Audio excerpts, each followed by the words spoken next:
Te invitamos a comprometerte mes a mes y apoyar al DFI, Docencia Final Internacional. Tu donación es nuestro salario. Que Dios te bendiga. Pero parece que se apaga la grabación. Pero bueno. Ok. Entonces, San Juan capítulo 19.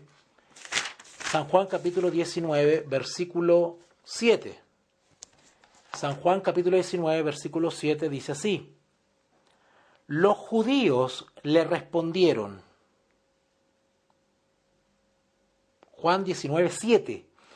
Los judíos le respondieron, nosotros tenemos una ley y según nuestra ley debe morir, porque se hizo a sí mismo hijo de Dios. Ya explicamos ayer que cuando hablamos de hijo, cuando es en singular, es decir, nos referimos a uno, es porque está hablando de nuestro Señor Jesucristo. Pero cuando se habla hijos en plural, generalmente se refiere a seres, criaturas, ya sea seres humanos o ángeles. ¿Ya? Así que acá tenemos hijo en singular de Dios. ¿Verdad? Hijo. Porque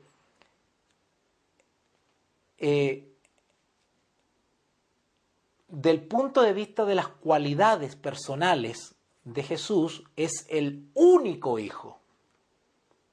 Por ejemplo, todos ustedes que me están escuchando ahora, si yo les pregunto, ¿ustedes son hijos de Dios? ¿E hijas de Dios? Sí. Ustedes son hijos de Dios, yo soy un hijo de Dios.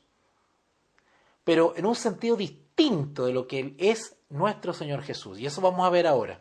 ¿Ya? Recuerden ayer que hablamos sobre la palabra hijo. ¿Ok? Hijo se puede referir a hijo literal, de nacimiento, del vientre de una madre, carnal.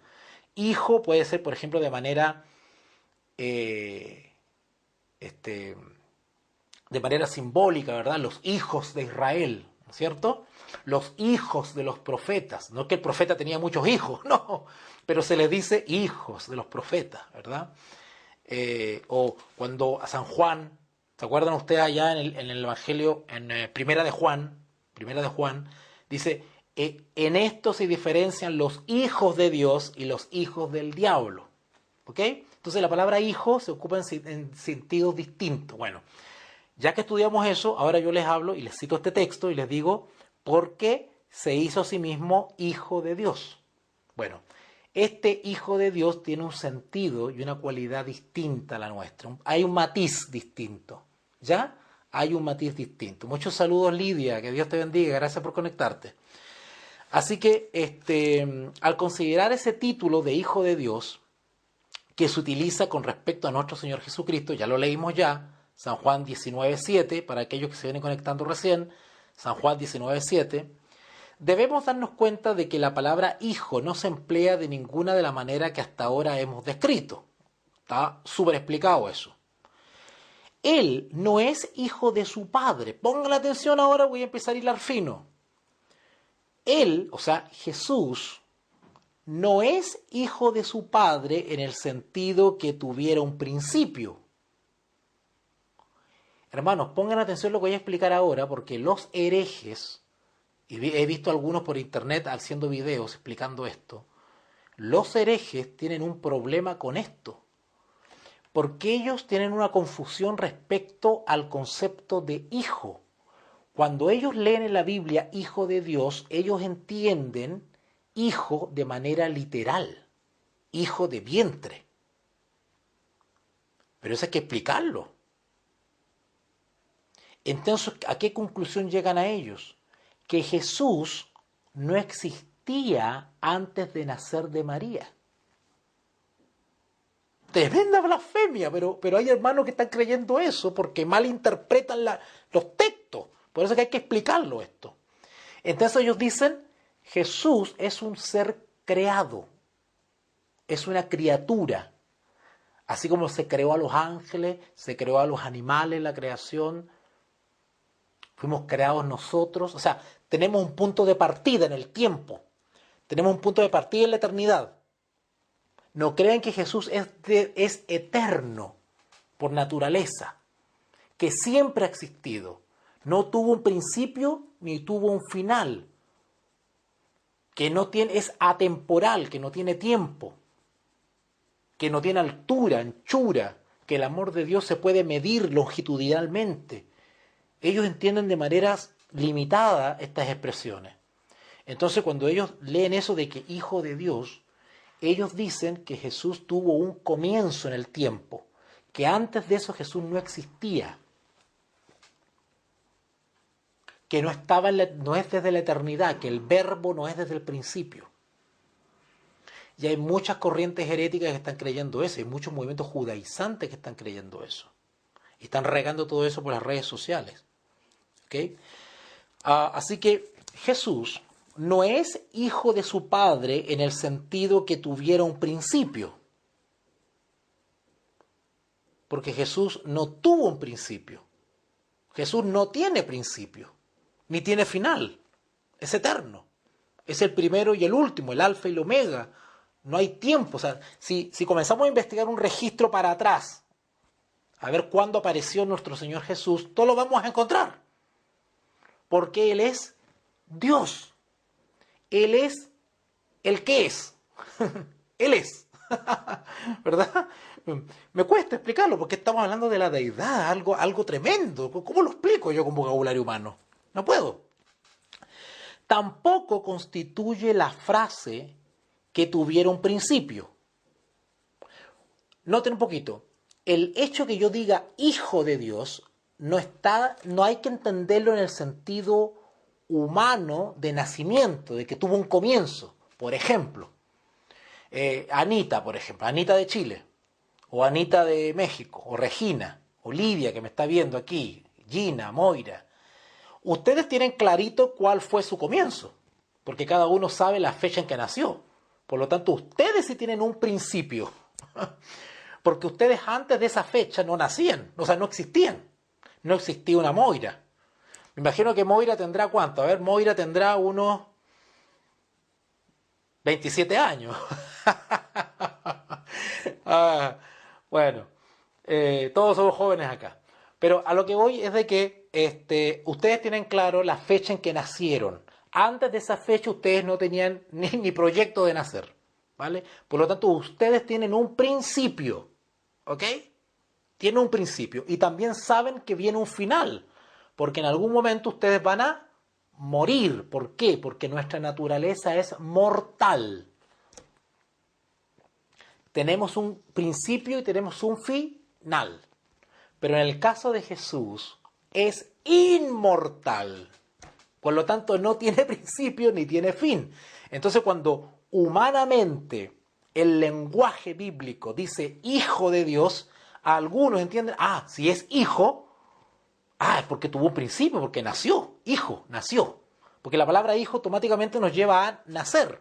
Un hijo nace. No se encuentra debajo de una piedra, ¿verdad? Nace de una madre, tiene un principio. Entonces algunos malinterpretan eso y dicen como hijo de Dios, eso denota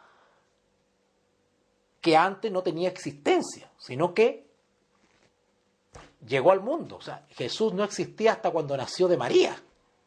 Tremendo. Incluso algunos han llegado más allá a decir que simplemente Jesús era un ser humano común y corriente,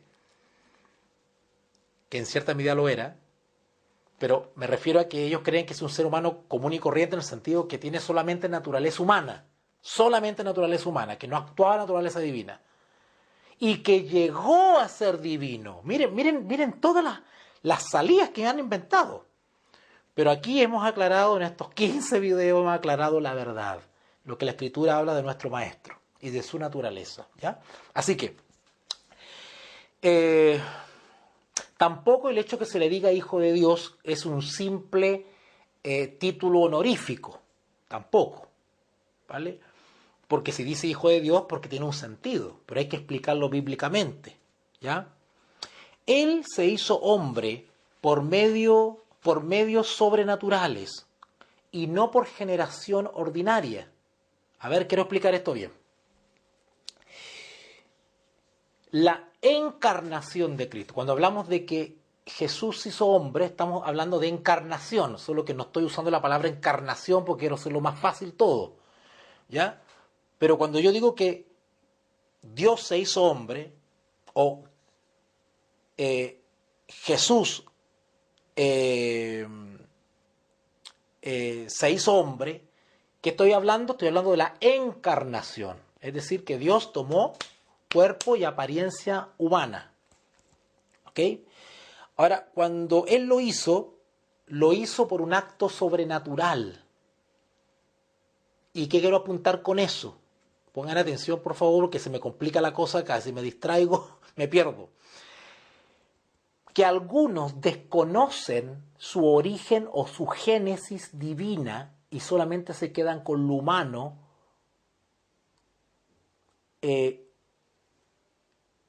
despojando a Jesús de su divinidad y haciéndolo un simple ser humano. Y que llegó a ser divino. Es parecido a lo que piensan los arrianos, los herejes, ¿verdad? Porque Jesús, si bien nació de mujer, ser humano, de María, que es un ser humano, nació del vientre de una mujer físicamente, y por esa parte tenía el conducto humano, ¿verdad? Tenía el linaje humano, pero de alguna manera por parte de varón fue o tuvo su origen en un acto sobrenatural del Espíritu Santo. Por lo tanto, Jesús tenía naturaleza dual, humana, divina. Hay algunos que quieren separar esto, ¿vale? No. La Biblia no enseña eso. La Biblia enseña que son divino y humano. ¿Ok? Ok. Por lo tanto, el origen de Jesús fue un acto sobrenatural desde el punto de vista de su encarnación. No estoy hablando de su eternidad, porque Él siempre ha existido. Ese tema no está en discusión ahora. Yo estoy hablando de su encarnación. Fue de origen sobrenatural porque fue el Espíritu Santo quien depositó la semilla. Y el vientre físico de María fue quien hospedó a nuestro Maestro. ¿Ok? Ok. Entonces, Él se hizo hombre por medios sobrenaturales y no por generación ordinaria, es decir, como lo hicimos nosotros. ¿Ok? Aunque, por supuesto que se nos recuerda, la Escritura relata y nos dice que Él nació de mujer, ¿verdad? De la Virgen. Pero ahí está señalando su generación humana, ¿vale? Tampoco se trata de una manera ingeniosa de decir que Él estaba más cerca de Dios. Algunos, de alguna manera, este término hijo de Dios lo interpretan de manera simbólica, de manera alegórica, y dicen, no, es una expresión bíblica para dar a notar de que este ser llamado Jesús estaba más cerca de Dios, era como un preferido, entonces le dieron un nombre especial, con más cariño, hijo de Dios, para hacer la diferencia con los demás, dicen algunos, ¿verdad? Esa es otra tontería más. ¿Okay? Ahora, cuando la Biblia habla de hijo de Dios, tiene un uso totalmente diferente, y eso voy a explicar ahora. A la primera persona de la Trinidad se le llama Padre, para mostrarnos cuál es su relación eterna con el Hijo. Los herejes nos atacan a los cristianos y nos dicen, ay, ¿dónde dice en la Biblia primera, segunda, tercera persona? ¿Dónde? Dicen ellos. Entonces, como no está eso de primera, segunda y tercera en la Biblia, entonces ellos desechan todo el mensaje bíblico. Ya lo he explicado eso ya. Pero cuando nosotros nos expresamos así, primera, segunda, tercera persona, no lo estamos poniendo en orden de jerarquía, porque ellos son un Dios. No es que viene uno, después un escalón abajo viene el otro y de escalón abajo viene el otro. Que el de arriba manda más, el de abajo menos y el de abajo menos. No es así. Nosotros creemos en un Dios todopoderoso.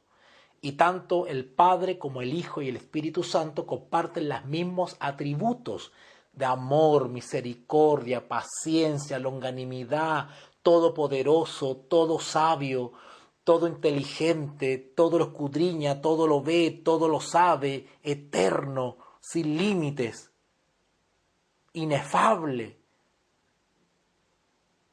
Todo eso lo comparten el Padre, el Hijo y el Espíritu Santo. Pero ¿por qué nosotros nos expresamos así? Ay no, la primera persona, la segunda persona, la tercera persona, que tanta alergia le tienen los herejes a esa manera de expresarse, que nosotros lo hacemos con mucho cariño, con mucho amor. Lea, escuchen. A la primera persona de la Trinidad se le llama Padre para mostrar cuál es su relación eterna con el Hijo. ¡Qué lindo! O sea, estamos usando vocabulario humano para describir limitadamente, humanamente, la relación que hay entre las personas de la Trinidad. ¡Qué hermoso! ¡Qué hermoso! No porque nosotros lo hayamos inventado, porque la Escritura dice Hijo de Dios. Y si la Escritura dice Hijo de Dios, ¿quién es el Padre? Dios. ¿Ok? Así que a la primera persona de la Trinidad se le llama Padre, para mostrarnos cuál es su relación eterna con el Hijo. A la segunda persona de la Trinidad se le llama Hijo. Lo acabamos de leer. Hijo. Y ustedes han leído los textos cuando Jesús se refiere al Padre como Padre. Y le habla como Padre, y le ruega como Padre, y le ora como Padre, y le obedece como Padre. Por eso que nosotros hablamos de manera didáctica, decimos la primera persona, la segunda persona. Pero cuando decimos segunda y tercera, no es que estamos denigrando. No, lo hacemos desde el punto de vista de la relación entre las tres personas de la deidad que la Biblia nos enseña que tienen. ¿Se entendió eso? A ver si me responden por ahí porque parece que están durmiendo. ¿Ok? ¿Se entendió eso, verdad? Entonces, a la segunda persona de la Trinidad se le llama Hijo para mostrarnos qué relación tiene, a su vez, con la primera persona. ¿Verdad? Ok. Padre e Hijo son títulos corrientes. Eso es lo que le explicaba recién. Padre e Hijo son palabras, hermanos, son palabras. Son palabras nomás. Pero ¿qué nos quieren describir esas palabras? Nos quieren describir la hermosa relación que hay entre las personas de la deidad. Pero estas palabras nos ayudan a transmitir, en cierto modo, a nuestras pobres mentes la relación que estas dos personas gozan eternamente entre sí. ¡Qué lindo! ¡Qué lindo! Los términos en cuestión sugieren e implican que el Hijo es lo que por causa... que los términos en cuestión sugieren e implican que el Hijo es lo que es por causa del Padre. Pero no que el Padre sea lo que es por causa del Hijo. ¿Me entienden? El plan de salvación está descrito de esa manera en la Escritura. En la Escritura, cuando leemos el plan de salvación o leemos la relación del Padre y el Hijo, en ninguna parte van a encontrar ustedes que el Padre desciende del Hijo o viene del Hijo. Porque es ilógico lingüísticamente hablando. Porque nosotros como seres humanos entendemos que cuando hablamos de hijo es obvio que viene de un padre. Pero no es al revés. Cuando hablamos de un padre no entendemos que viene de un hijo. ¿Verdad? Eso es lógica. Entonces, los términos en cuestión, padre e hijo, sugieren e implican que el hijo es lo que es por causa del padre, pero no que el padre sea lo que es por causa del hijo. La frase el unigénito, que con tanta frecuencia se utiliza en las escrituras, apunta a lo mismo.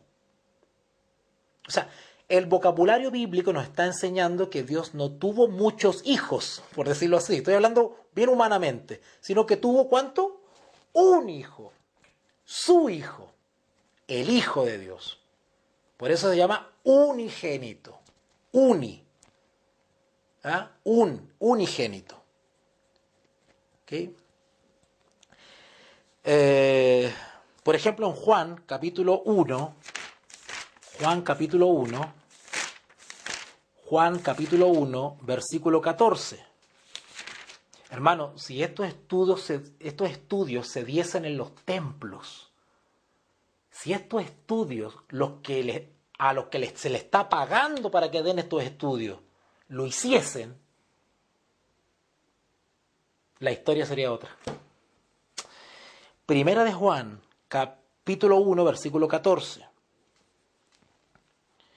Primera de Juan, capítulo 1, versículo 14 dice así: y aquel verbo fue hecho carne.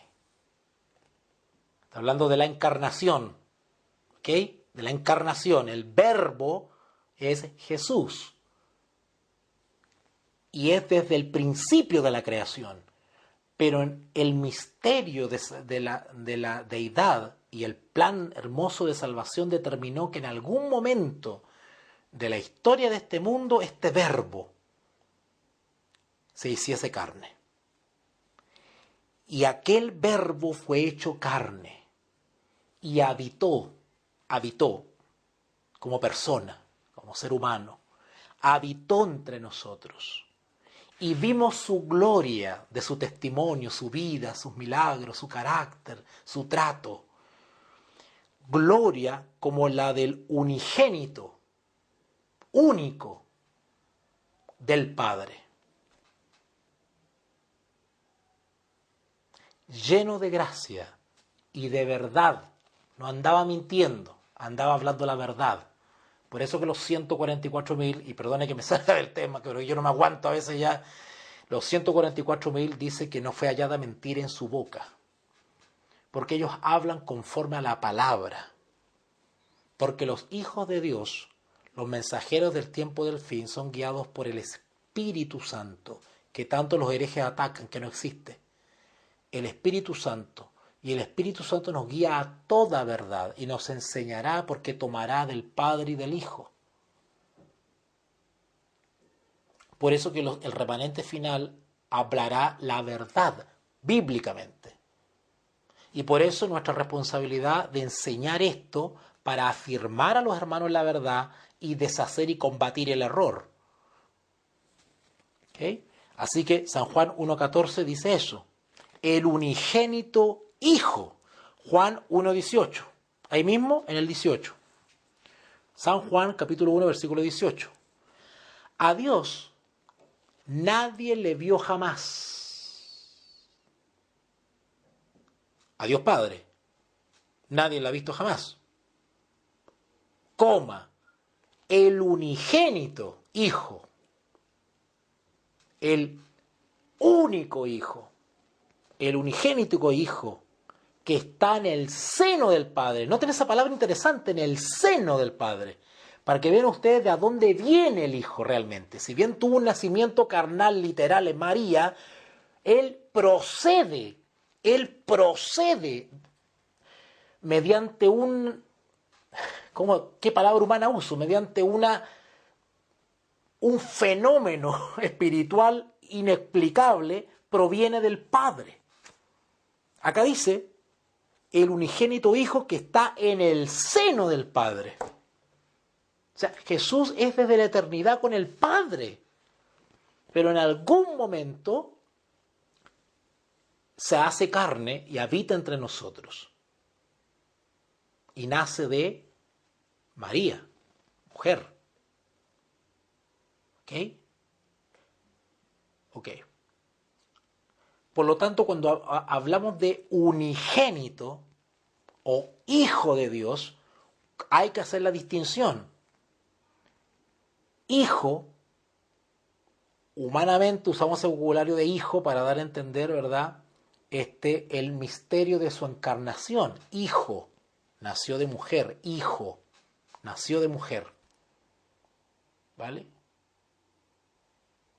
Pero al mismo tiempo, Jesús ha estado siempre en el seno del Padre.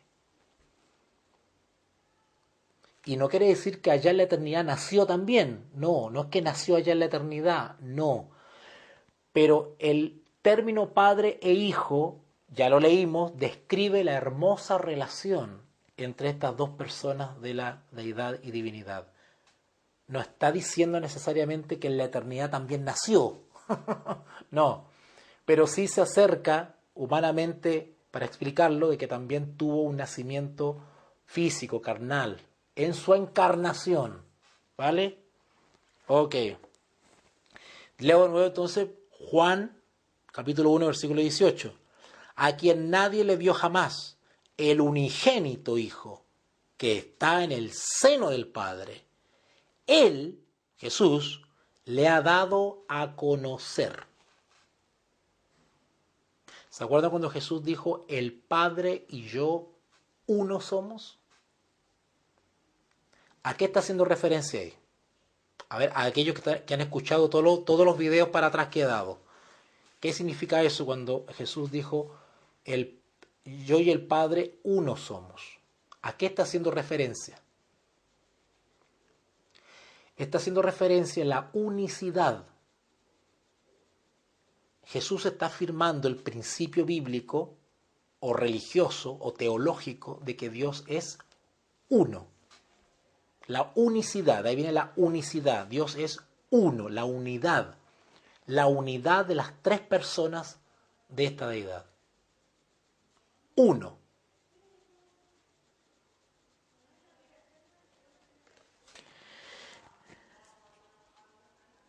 El Hijo debe su generación. Cuando hablo de generación, no me estoy refiriendo a generación de genealogía, ¿verdad? Hijo de, antepasados. No me estoy refiriendo a eso. Generación, me estoy refiriendo cuando uno dice generador, un generador de luz, ¿verdad? Algo que genera, que produce, ¿vale?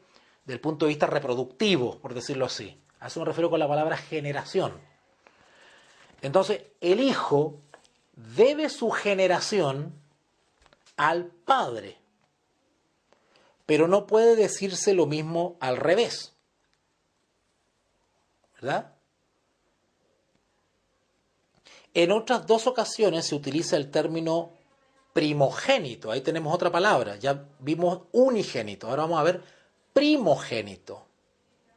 Primo viene de prima, primero. No solamente es el unigénito, único, sino que es el primogénito, primero, porque el plan de salvación no considera varias encarnaciones, no, fue una sola encarnación. Si no estaríamos creyendo en la doctrina budista de la reencarnación. Re es repetir, reencarnación, una y otra vez. No, esta es una encarnación, única encarnación. Por eso que hablamos de primo, el primero.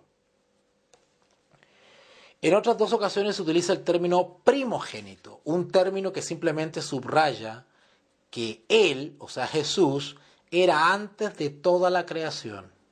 ¿Ya? Primero. Por ejemplo, en Colosenses 1.15. Vamos a Colosenses 1.15. Vamos para allá. Me he extendido, pero es que he tenido que explicar esto bien. Prefiero que nos acostemos tarde, un poquito tarde, pero que entendamos bien. Ya voy a terminar ya. Colosenses 1.15. Vayan para allá. Colosenses 1.15. Yo espero que ustedes estén rayando la Biblia y todo eso. Que sean buenos alumnos. Colosenses 1.15 dice,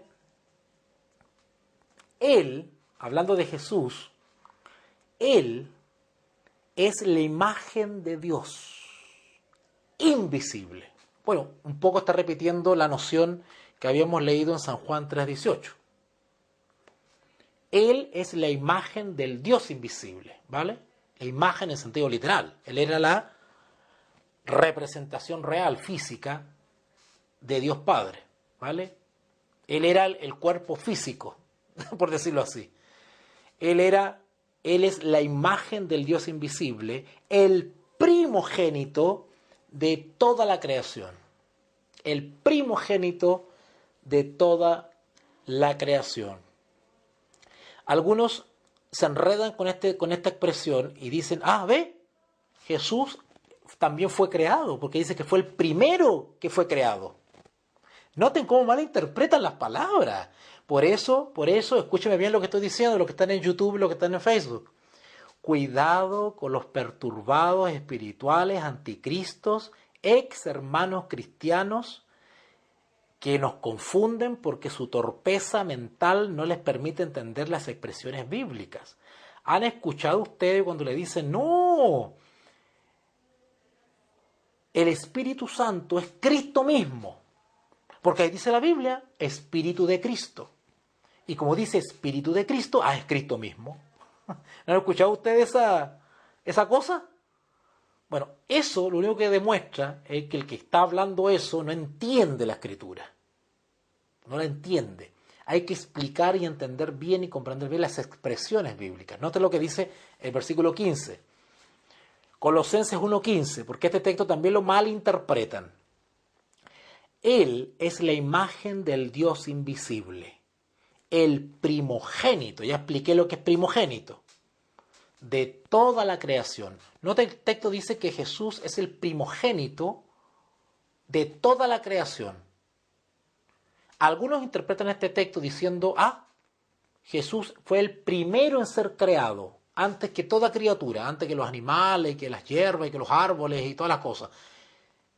Jesús fue el primero en ser creado, porque ahí dice, el primogénito de toda la creación. ¿Querrá decir ese texto eso, que Jesús fue el primer ser creado? No. No. Lo que está diciendo el texto es que Él es desde el principio, está antes que toda creación. Eso quiere decir el texto, que Él está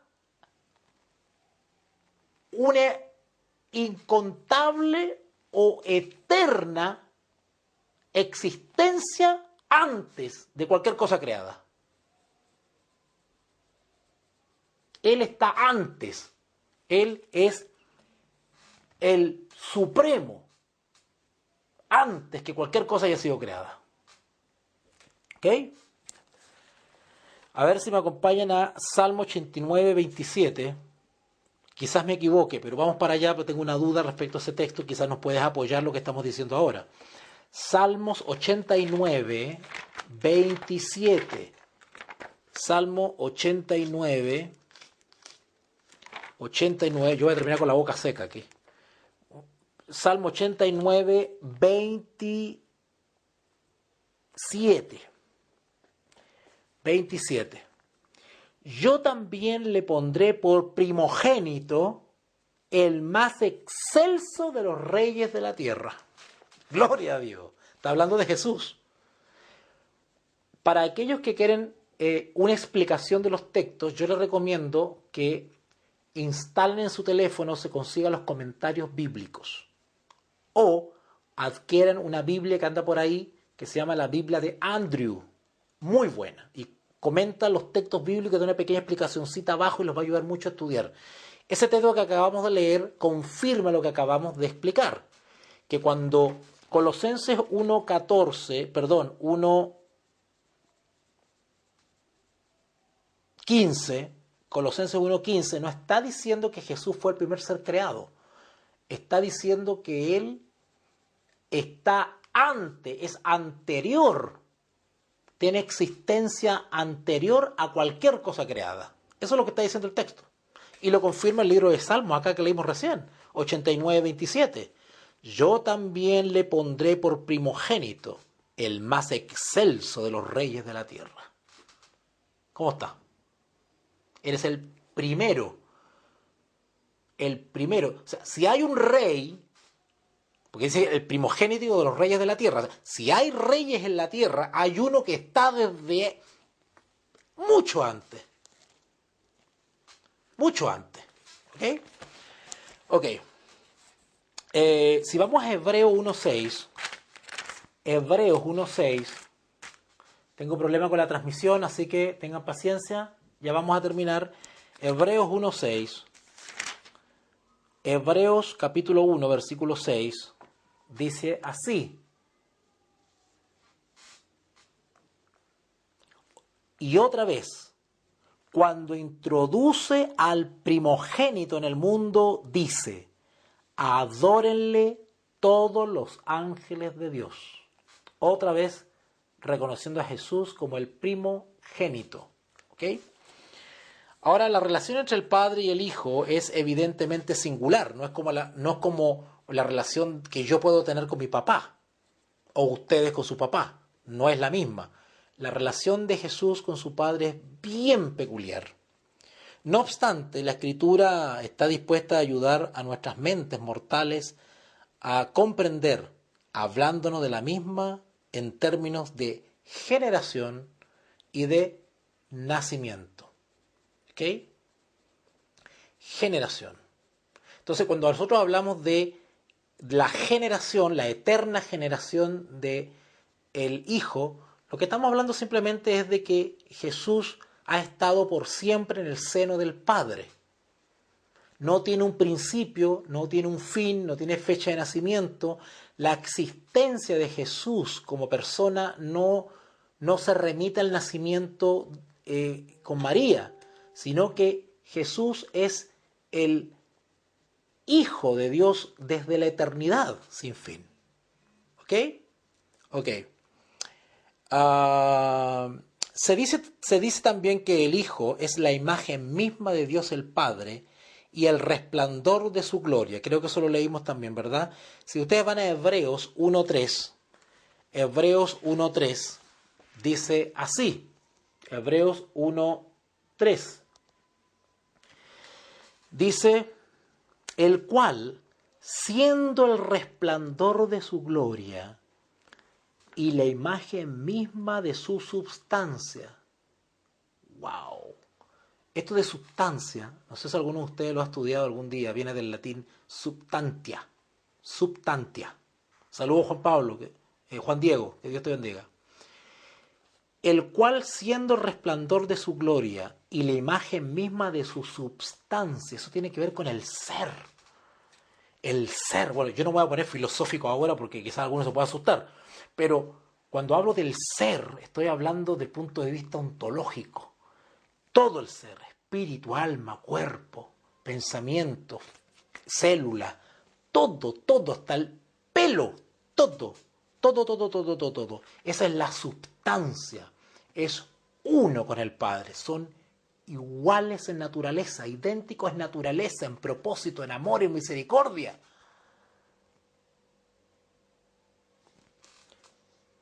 Hebreos 1.3, el cual, siendo el resplandor de su gloria y la imagen misma de su sustancia, y quien sustenta todas las cosas por la palabra de su poder, habiendo efectuado la purificación de nuestros pecados por medio de sí mismo, se sentó a la diestra. ¡Qué hermoso, hermano! Mire lo que dice acá. Se sentó a la diestra de la majestad de las alturas. Hay algunos hermanos que esto lo interpretan literalmente y dicen: no, hay un trono al lado del trono del Padre.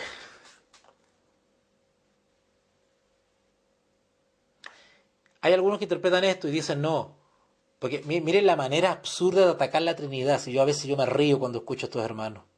A veces hasta me da, verdad que hasta me da pena discutir con ellos, de verdad. De verdad. Prueba mi paciencia. Prueba mi paciencia. El otro día un hermano de estos herejes me viene y me dice: yo no creo en la Trinidad. ¿Acaso me vas a decir que hay 3 tronos en el cielo? Me dijo. 3 tronos en el cielo. Porque ahí dice: se sentó a la diestra de la majestad en las alturas. O sea, ellos interpretan de que hay 2 tronos, en uno está sentado el Padre y en otro está sentado el Hijo. Entonces, si hay una Trinidad, faltaría un tercer trono para que se sentase el Espíritu, para que se sentase el Espíritu Santo. Miren la manera de entender la Escritura, qué torpeza. Cuando la expresión se sentó a la diestra de la majestad de las alturas no está diciendo que literalmente Jesús se sienta en un trono al lado del Padre, porque son uno. ¿Para qué quieren 3 tronos, 2 tronos? ¿Para qué? Si son uno. El Padre y yo, uno somos. Jesús es la imagen del Padre. Y la imagen misma de su substancia. El Padre y yo, uno somos. ¿Para qué quieren 2 tronos en el cielo? ¿Para qué quieren 3 tronos? Pero los hermanos caen redonditos, lo hacen dudar, porque aparece un hereje y le dice, uy, yo no quiero la Trinidad porque la Biblia habla solamente de 2 tronos. El Padre sentado en un trono y el Hijo sentado en otro trono. Le falta uno para la tercera persona. ¿Ves que no hay 3, son 2? Porque ahí dice, se sentó a la diestra. O sea, hay 2 tronos. Esas son las conclusiones que sacan ellos, ¿verdad? Y no entienden las expresiones bíblicas. ¿Ya? Ok. Vamos terminando entonces. Vamos terminando. No estamos sugiriendo que el Padre creara al Hijo. ¿Ok? Sino que el Hijo procede del Padre solamente, ni hecho ni creado. Jesús, desde la eternidad, en la eternidad, no fue hecho ni creado. Simplemente es. Es. Es. Todas las herejías que ahora están así, destrozando la fe cristiana están basadas en mala interpretación de expresiones bíblicas. Pero ninguno de los así llamados pastores que viven con el diezmo se toman el trabajo de explicarle esto a la gente. Y por eso cogen a todos fuera de base. El Hijo procede del Padre solamente. Eso simplemente. Ni hecho ni creado, sino engendrado. Engendrado. ¿Ok? El Señor Jesucristo no es una criatura como un animal, un ser humano, un ángel. No es una criatura. Porque las criaturas son seres creados que tuvieron un principio, no existían y luego existieron por la palabra de Dios. Pero Jesús es el verbo que era desde el principio de la creación. Y sin el verbo, nada de lo que ha sido hecho fuese hecho. El Señor Jesucristo no es una criatura. Él es Dios, como el Padre es Dios. Ambos son Dios. Ambos son igualmente Dios. Ambos son Dios eternamente y ambos son Dios en el mismo sentido. ¿Ok? Por favor, vamos a Miqueas, y ya estamos terminando ya. Vamos a Miqueas. Nos quedan unos 3 textos y ya nos vamos para la casa. Miqueas, vayan al Antiguo Testamento. Miqueas capítulo 5. Miqueas capítulo 5. Versículo 2. Miqueas capítulo 5, versículo 2. Dice así. Pero tú, Belén Efrata, pequeña para estar entre las familias de Judá, de ti me saldrá el que será Señor en Israel. ¿Notaron eso? No, yo creo que no lo notaron. De ti, o sea, del pueblo de Israel en general, pero específicamente Belén Efrata. De ti saldrá el que será Señor, de ti saldrá. Algunos interpretan esto. Miren, hermano, por favor. Yo no sé, no importa que lleguen atrasados al trabajo mañana, escúchenme esto. Algunos malinterpretan esto y dicen, ¿no ve que Jesús tuvo un comienzo ahí? Antes no existía, tuvo un comienzo ahí cuando nació en Belén Efrata. Porque ahí dice, y sus salidas son desde el principio, de ti saldrá el que será Señor en Israel. O sea, antes Jesús no era Señor. Es Señor cuando nace, cuando viene en Belén. Cuando aparece en Belén, ahí es Señor. Y el resto del texto, miren lo que dice.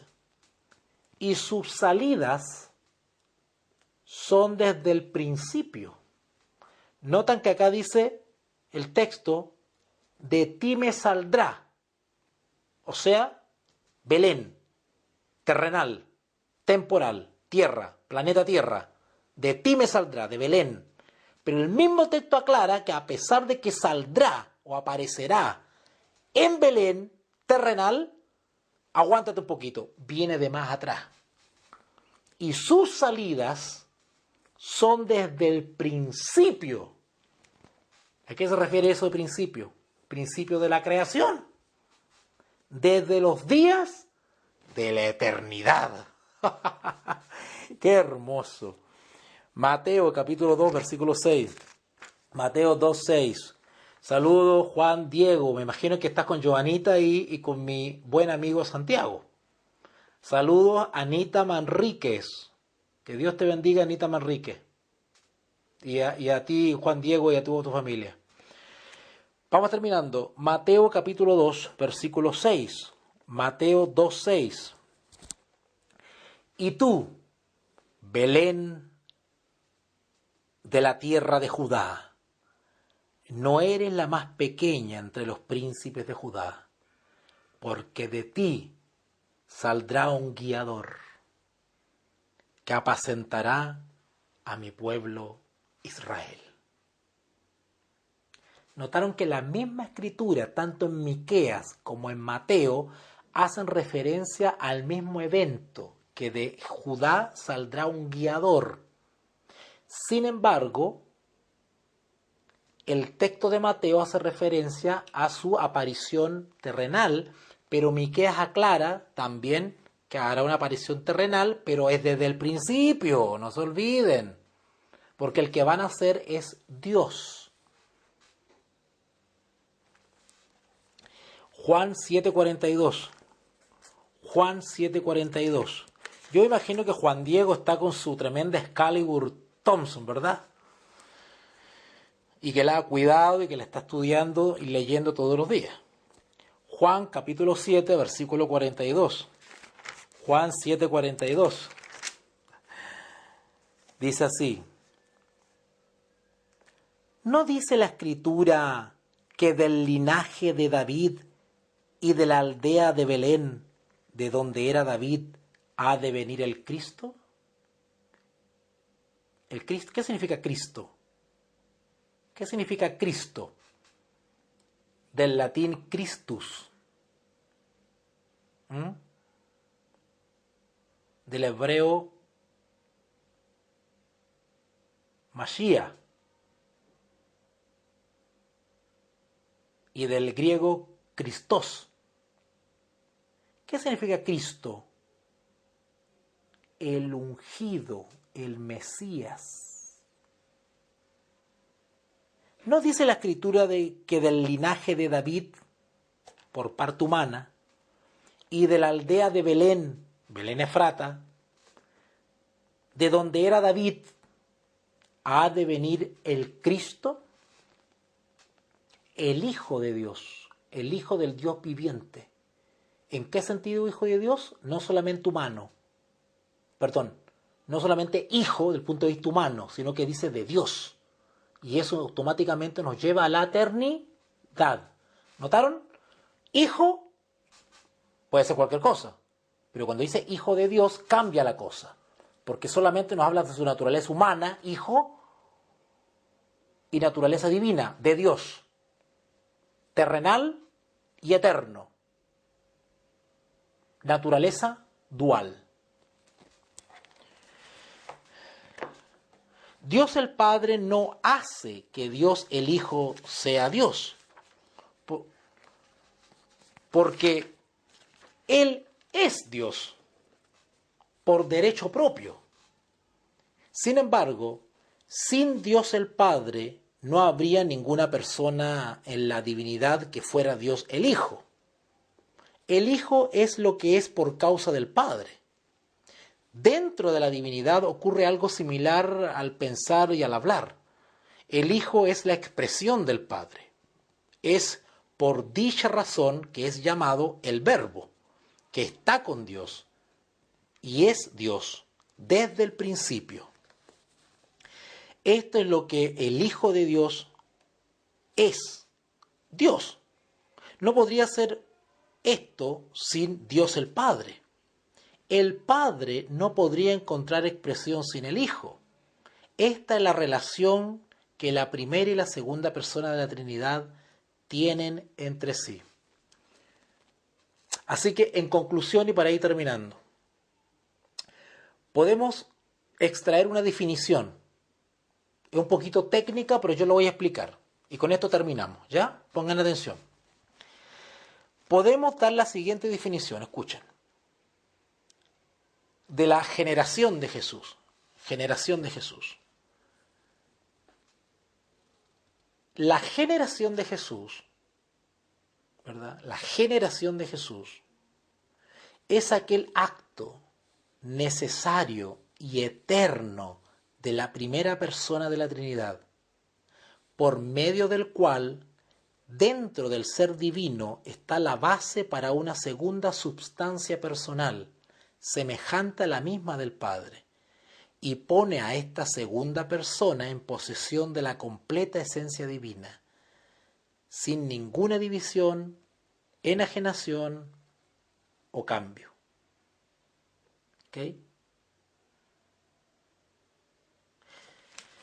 Qué difícil es explicar con palabras humanas esto, hermano. Explicar la generación de Jesús. Porque yo no podría decir cómo nace Jesús, porque Jesús no nace. Porque Jesús no ha tenido ningún nacimiento. Hablando desde el punto de vista divino, Él no ha nacido en ninguna parte. Pero la Escritura se expresa de Jesús como Hijo de Dios. Pero eso no implica creación, sino que se genera o proviene del seno del Padre, del mismo trono de Dios. Por eso se habla de generación, porque Jesús no viene de una raza por allá por Asia. Jesús no proviene de Sudamérica. Jesús no viene de una mujer que vivió en el 3000, ¿verdad? No. Jesús es desde la eternidad y proviene o es generado desde el seno del Padre,